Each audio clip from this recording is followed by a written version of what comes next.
Hello and welcome to our lesson on inverse trig functions. Now before we talk about inverse trig functions, let's just try to review a little bit. What do we know about inverse functions in general? Because those same properties are going to apply here, but it's a new situation and some of us don't have a lot of experience with trigs. So let's review a little bit. Inverse functions, if you recall, inverse functions are just opposite functions. And they're opposite functions in that they contain opposite operations, or the operations that cancel out or undo the operations of the original function. And remember, this is something that we could verify using compositions. So if I took a function and plugged into it its inverse, what's going to happen is those operations would undo and we would be left with just an x. And the reverse would happen as well. If I took my function and plugged it into its inverse, all the operations would cancel. So inverse functions are opposites. They contain operations that are opposite of and undo the opposites, or undo the operations of the original function. And if you also recall, only certain types of functions have inverses. Only one-to-one functions have inverses. And one-to-one, remember, means that it's 1x to 1y, that's the definition of a function, and 1y to 1x, that's what makes the function one-to-one. So every x corresponding with exactly 1y has the effect of making our graph pass the vertical line test. If it's 1-to-1, if it's also 1y to 1x, then it will also pass the horizontal line test. So only one-to-one functions have inverses. So if we have a one-to-one function and we find its inverse or opposite, what will also happen is that the inputs and outputs are switched. Okay, so if I input a 5 into my original function and it produces 2, so if f of 5 is equal to 2, then in my inverse the opposite thing should happen. If I plug 2 in, it should produce a 5. So my inputs and outputs are switched. And more formally we could say the inputs represent the domain and the outputs represent the range. So the domain and range are switched. Okay, every input becomes an output and vice versa. And because that happens, what we're going to see graphically, the graph of a function is inverse. Those are going to be reflections of one another. They are reflections of one another over the parent linear function y equals x. And the notation, which I alluded to up here and I know you've seen before, is a superscript of a -1. That's used to indicate an inverse. So for instance, y inverse is the inverse of y. Okay, and just to refresh, let me show you. If you had, let's say, y equals x plus 2, the inverse we know is y equals x minus 2, all opposite coordinates here. So if 0, 2 is a point on that graph, then 2, 0 is a point on its opposite. Or if -2, 0 is a point on that graph, then 0, -2 is a point on its opposite. And one is a reflection of the other over the line. Why I went in there, I don't know. Over the line, y equals x. Fat fingers, let's go. There we go. So one's a reflection of the other. Okay? And let's continue here. What do we need this? Why do we need this to apply to inverse trig functions? It's for the same reasons we need opposite operations in other functions, right? If I'm solving an equation like 3x plus 2 equals 7, I need opposites so I can solve for x. Well, we need opposites of trig functions for the same reasons. We have to be able to solve equations that contain sine and cosine, so we need something to undo those as well. So sometimes we need to be able to undo the action of particular trig functions. For instance, in an equation like this. Now, in this particular equation, if we wanted to solve for theta, we actually can do that without having to undo the operation because of the unit circle and the knowledge we have about it. We know that at pi over 6, oops, I thought I had my highlighter, at pi over 6 radians, that the sine value is going to make a half. So in this case, our missing angle has to be pi over 6. But there are cases, right, angles that aren't in the unit circle where we would still need this operation. For instance, if we wanted to know the sine of some angle being 0.7, and this is what we saw, what we alluded to a little bit when we were dealing with our right triangles. If I was looking for the sine of some angle to make 0.7, well, 0.7 or 7/10, that's not a value we see occur on the unit circle, and so we would need the inverse sine of that 0.7 to figure out that missing angle. Okay, so to be able to solve in a situation like this one, we need the inverse of sine. And I'm using sine kind of generically throughout the notes here, but these properties apply to all of our trig functions. Okay. Now we have a small problem in that trig functions are periodic. And a periodic function has a pattern of repeating y values, which means not going to pass the horizontal line test if we are looking at the entire domain. If it's a periodic function, then it can't be one-to-one. Periodic functions cannot be one-to-one. We have the y values repeating all over the place, right? So all of our trig functions are periodic. None of our trig functions are one-to-one over their entire domains. So the only way for a trig function to have an inverse is to restrict it. Is to say, well, let's not look at this trig function over its entire domain. Let's look at the first available portion of it that is one-to-one and consider that for its inverse. So for instance, I have graphed the sine curve here. This is a piece of the sine curve. I've already restricted it to the interval from negative pi to pi, but even this restriction is not enough. Again, we are failing the horizontal line test in several places. So by definition, in order for sine to have an inverse, we're going to restrict it to the first available piece that is one-to-one. And we try to center around the origin. It's not always possible, but we try. So if I'm looking at this snip here, let's say I restricted it to just negative pi over 2 to pi over 2. So leaving from the origin, we are all good here. This is one-to-one until I start to turn here. So we're going to say that we can keep this piece. And if I keep going this direction, I'm still one-to-one until I turn here. Then I'm no longer. So we're going to keep this piece of the graph here. That's the first available piece centered around the origin that is one-to-one. So if we say we're only looking at the sine curve over the domain from negative pi over 2 to pi over 2, then we have a one-to-one function, and then of course the range is our maximum of 1 and our minimum of negative 1, so our range would be from negative 1 to 1. Okay, if we restrict the sine curve to that domain and that range, which it's restricted to all the time, then we can apply an inverse. So the inverse, we're going to say y equals the inverse sine of theta, would have the opposite domain and range. So the range here would be the restriction on x's. It would be from negative pi over 2 to pi over 2.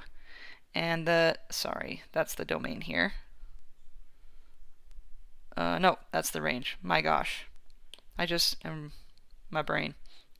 I just want to say domain first. The domain for our inverse sine is the range for sine. So it's negative 1 to 1. And the range for inverse sine is the domain of sine. It's going to be from negative pi over 2 to pi over 2. Okay, so that is the definition for our inverse sine. It only applies for those values in those domain and range intervals. Okay, now let me just show you in Desmos so you can see exactly what's occurring here. So let's look at the sine curve. Y equals the sine of x. Okay, there's our whole periodic function, no good. We said we're going to restrict this. Remember, we know how to do this with piecewise functions. If we say, let's only look at negative pi over 2 less than or equal to x less than or equal to positive pi over 2, then we have that first available portion of our sine curve that is one-to-one. Okay, if we look at the inverse, y equals the inverse sine of x, then it's already restricted because that is the definition of the inverse sine. Okay, it's already cut off to flip-flop that domain and range. And you can see these two graphs are inverses of one another with as in, or reflections of one another over that line y equals x, okay? And all the opposite points are happening, and it's going to be hard to see because it's really small, but we have 1.57, 1, and then this would be 1 and 1.57 over here. Well, I can't get to it exactly, but maybe 1 and pi over 2 is 1.57. Okay, all those points are going to be flip-flopped. So when you go to graph your inverse function, you see it's already restricted, and the restrictions are based on the restrictions we had to put on the sine curve. Okay? So you'll see here some more definitions. Again, the domain here had to be the range here, and the range here had to be the domain here. Okay, so that's a definition for our inverse sine. Now we actually have two notations. This is the one I prefer because it's the notation we use for the inverse of all of our other functions, but some authors, some textbooks, some professors don't like to use that notation because it gets confused sometimes with negative exponents. Remember our negative exponent rule says if we have x to the negative first, then this would be 1 over x to the positive first. That is not true for sine or cosine or any of our trig functions. So the sine inverse sine of x is definitely not equal to 1 over the sine of x. And that's something that gets confused, not so much here, but later on when we start looking at something called trig identities. So in order to avoid that mistake, they introduced a second notation. They said instead of using the -1, which makes people want to do something that's not correct, that we're going to call this arc sine. So arc sine and inverse sine, those have the same meaning. They are both the inverse of sine. Okay, so there's two notations here. I prefer this one, although they're interchangeable. Okay, now let's look at cosine for a second. I don't want to go through all 6 of these, but just so you can see, if we put in y equals the cosine, we know what this one looks like. It starts at its maximum. If we go over that same interval from negative pi over 2, let me cut this off here, negative pi over 2, I can't type as fast as I'm trying to talk here, to positive pi, x, to positive pi over 2, then we do not have a one-to-one function. So in this one we have to shift over a little bit in order for this to happen, and so we're not going to be able to center around the origin and get a one-to-one function. So what we're going to do is we're going to shift over here, and this interval is going to instead go from 0 to pi. So 0 less than or equal to x less than or equal to pi, and that piece of it is a one-to-one function. And so if you put in the inverse, y equals the inverse cosine of x, you're going to see a reflection of that graph in purple, where again we have a point here at 1, 0, so we have a point here at 0, 1, right? All those points are flip-flopped, and again they are reflections of one another over the line y equals x. Okay, so we're taking the first available piece there that creates a one-to-one function. All right, and the same restriction here, because in cosine our max and min is still -1 to +1. Now tangent, let's go down to tangent. Tangent, it says our domain is infinite for the inverse, and that's because the range for tangent was infinite. Remember when we graph tangent of x, y equals the tangent of x, we end up with a graph that goes up and down forever. So because on tangent the range is infinite, the inverse tangent domain is going to be infinite. And now this one we can go back to centering about the origin. If we restrict this one from pi over 2, or sorry, negative pi over 2 less than x less than pi over 2, then we do get a one-to-one function. The only difference here is, notice we have the parenthesis instead of the bracket, and that's because at pi over 2 and negative pi over 2 we have asymptotes, so tangent is not defined at those endpoints like the sine curve was, and so we have parentheses instead.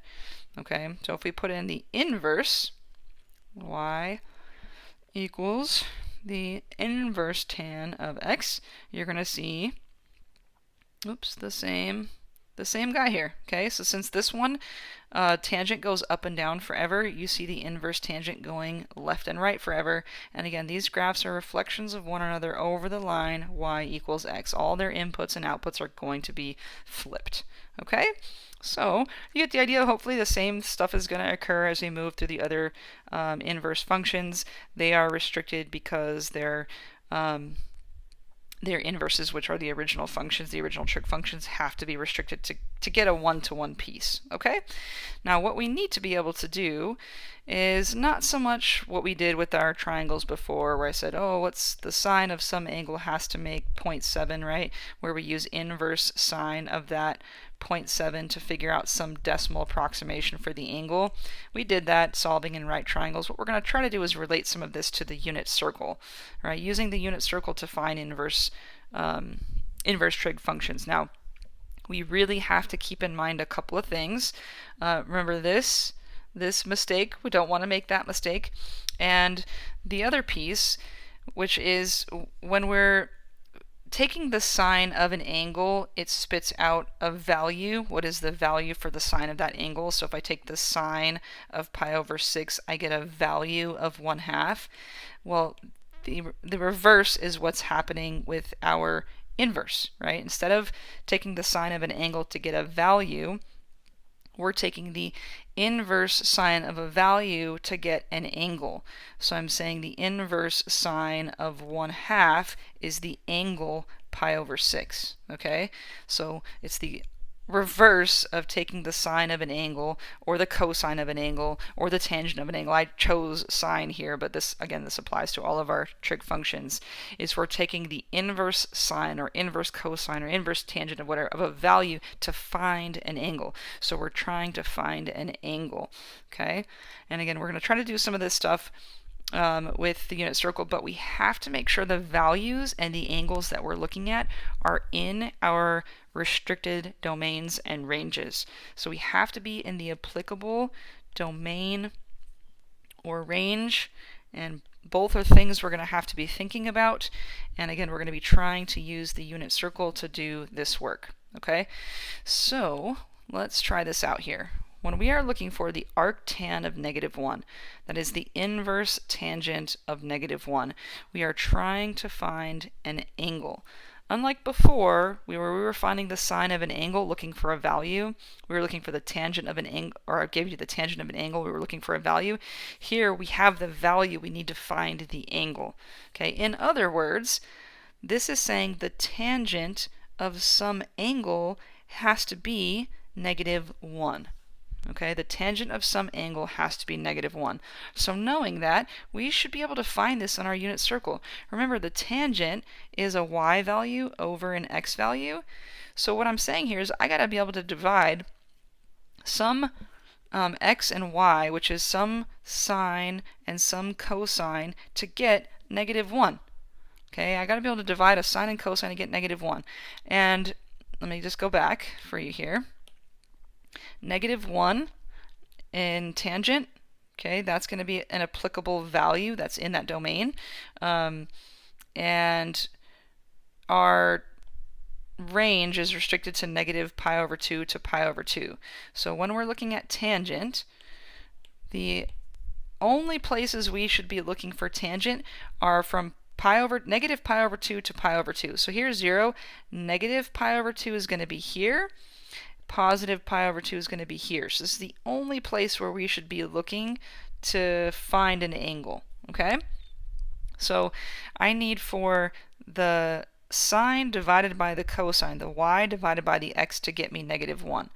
Well, the only way to get 1 or -1 is to divide something by itself.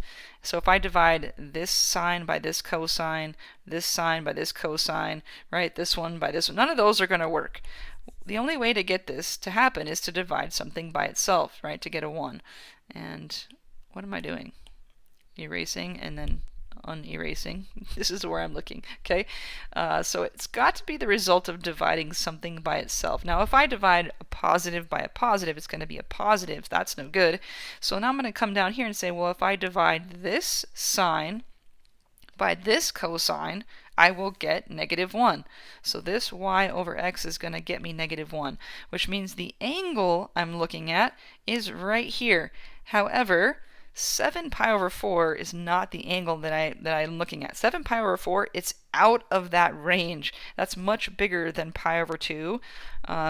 So we have to think in terms of negatives, okay?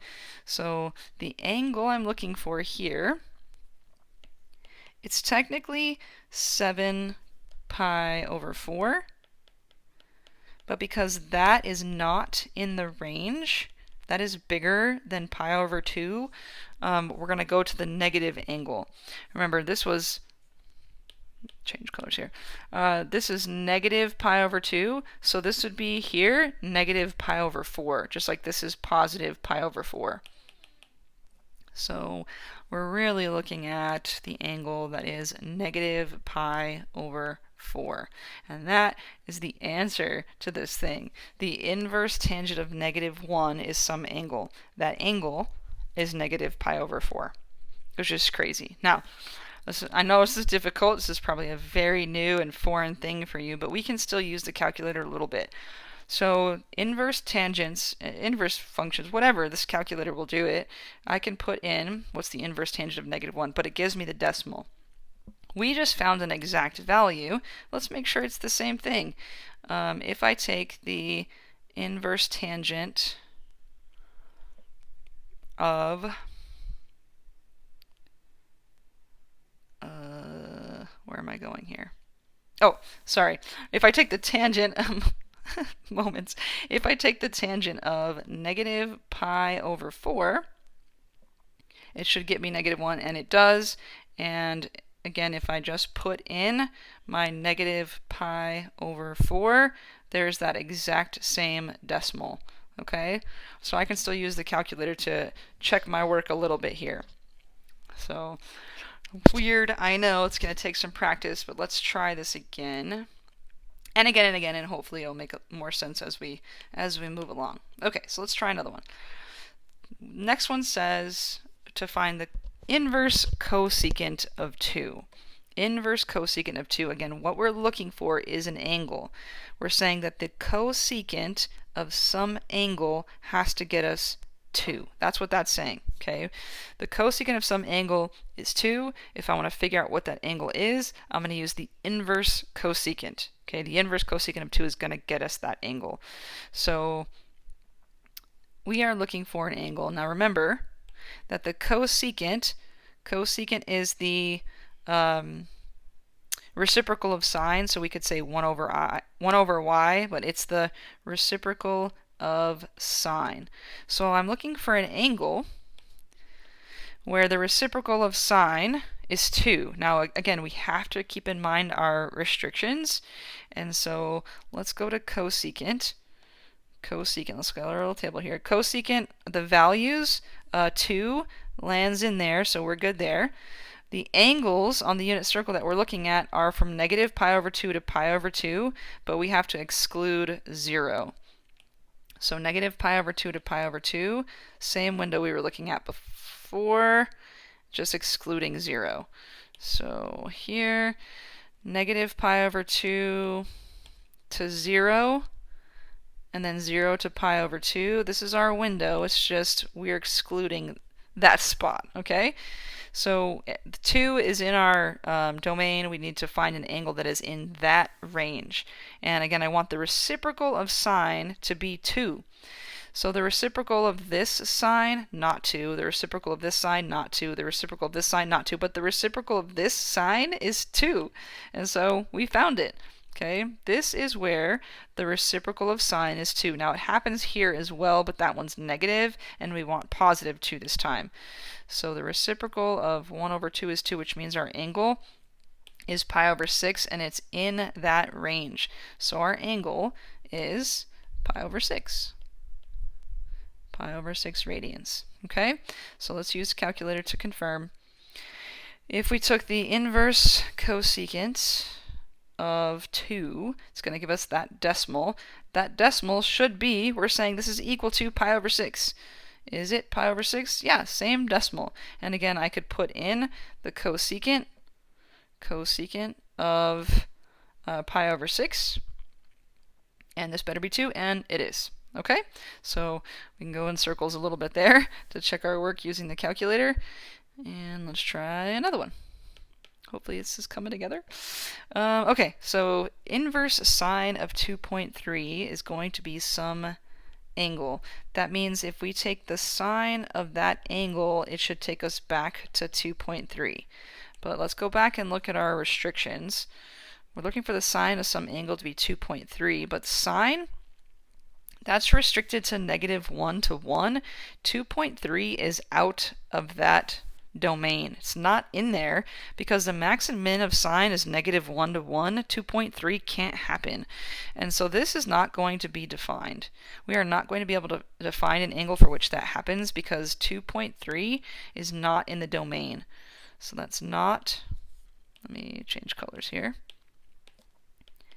not in the domain, which means this is undefined. The inverse sine of 2.3 is undefined. Okay. Let's just write this because it's not fitting in there. And again, this is something that your calculator is going to tell you. If you try to find the inverse sine of 2.3, it's going to say it's undefined because we can't take the sine of an angle and get 2.3. The largest value we can get when we take the sine of an angle is 1. That is the maximum value of sine. So this isn't happening. Okay? Let's try another before we do some compositions. Those are the really fun ones. All right, cosine, inverse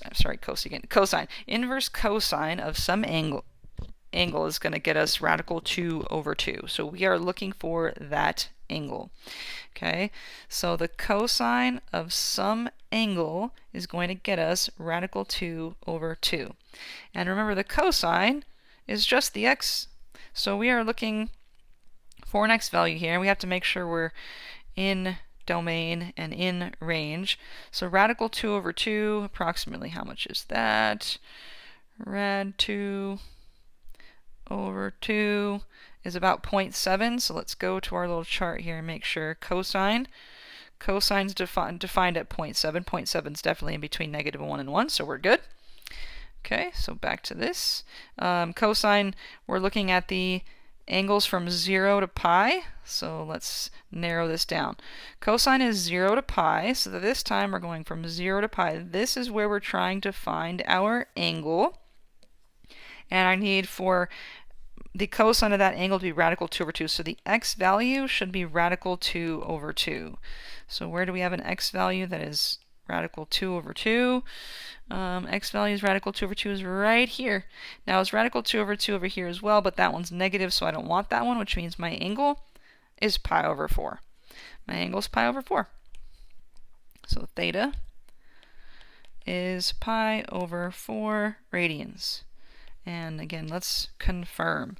Okay, if I took the inverse cosine of radical 2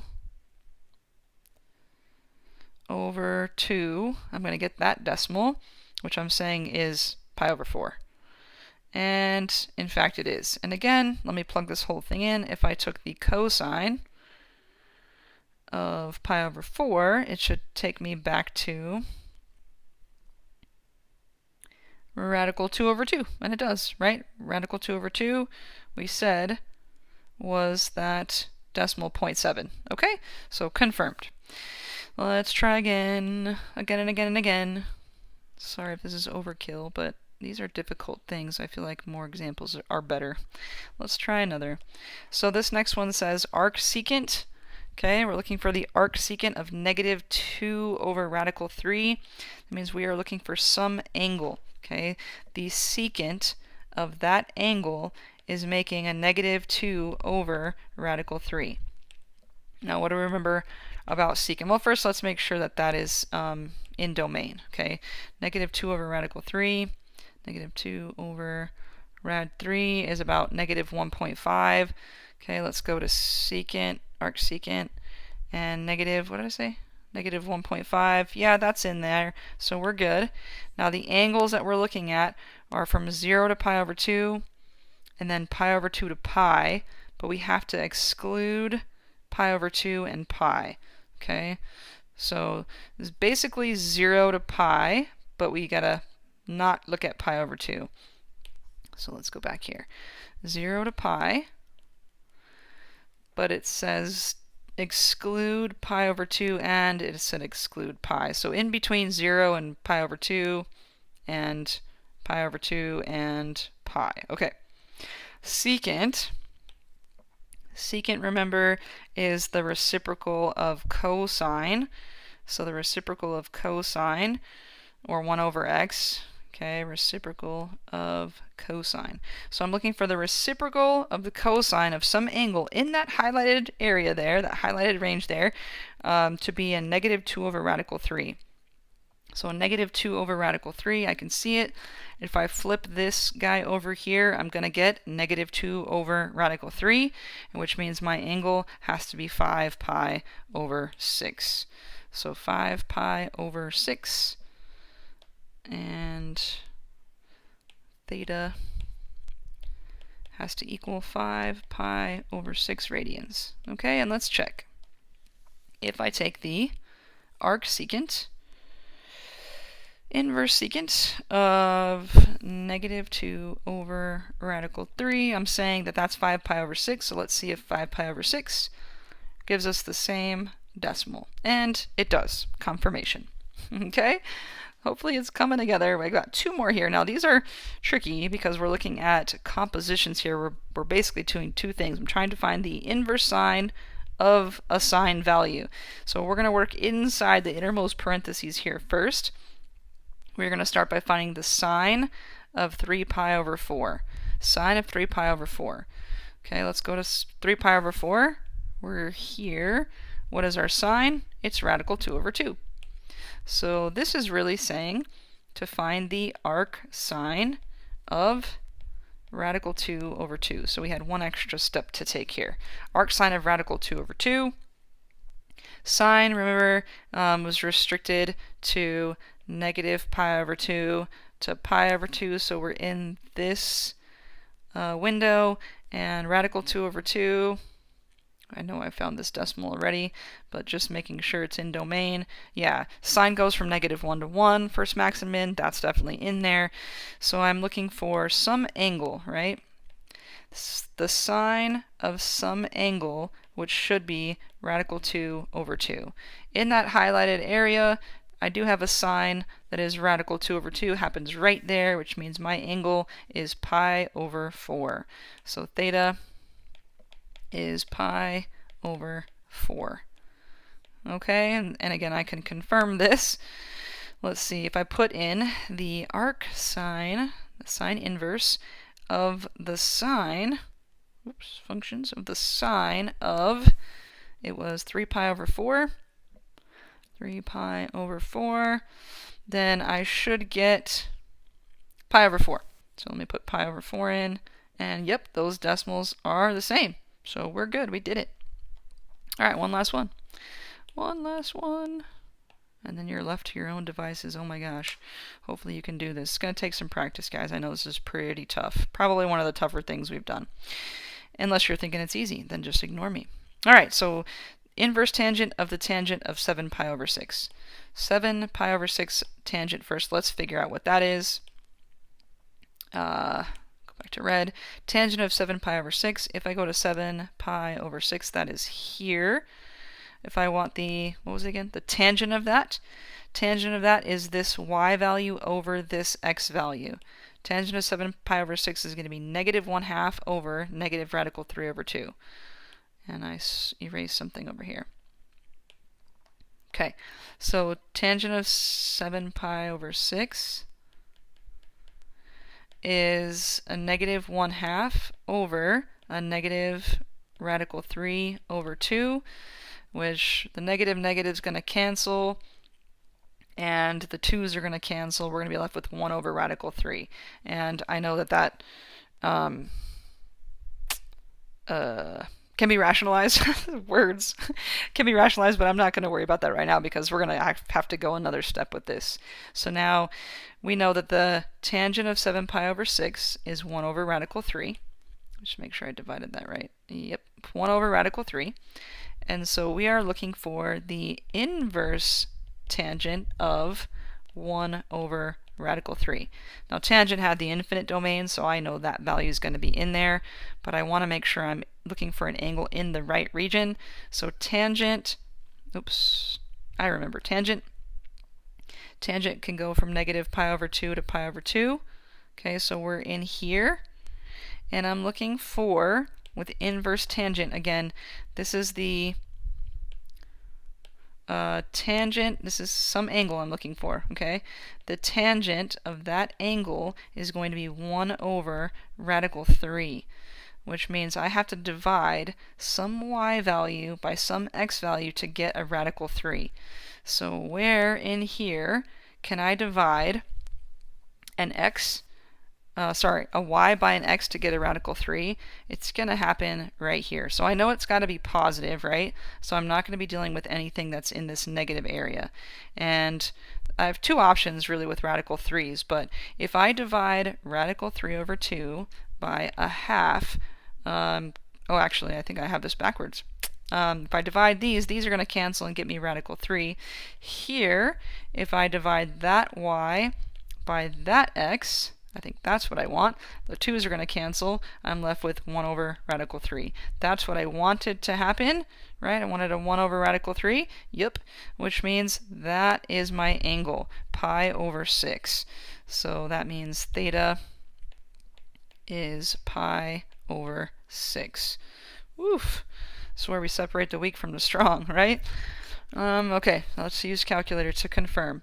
So the inverse tangent of the tangent of 7 pi over 6 is that decimal, which I'm saying the answer was pi over 6. So is pi over 6 the same decimal? It is. Hallelujah, because if I had messed that up, all would be lost, right? Okay, so there it is, guys. I know this stuff is challenging. It's going to be one step at a time. Definitely have the definitions there to reference and use your calculator to verify what you're doing. Do your best, okay? It's really a really challenging topic, especially a challenging one to end the unit on. So do your best with the practice. If you need some extra help, I will do my best to help you out further as well. All right, until next time, take care.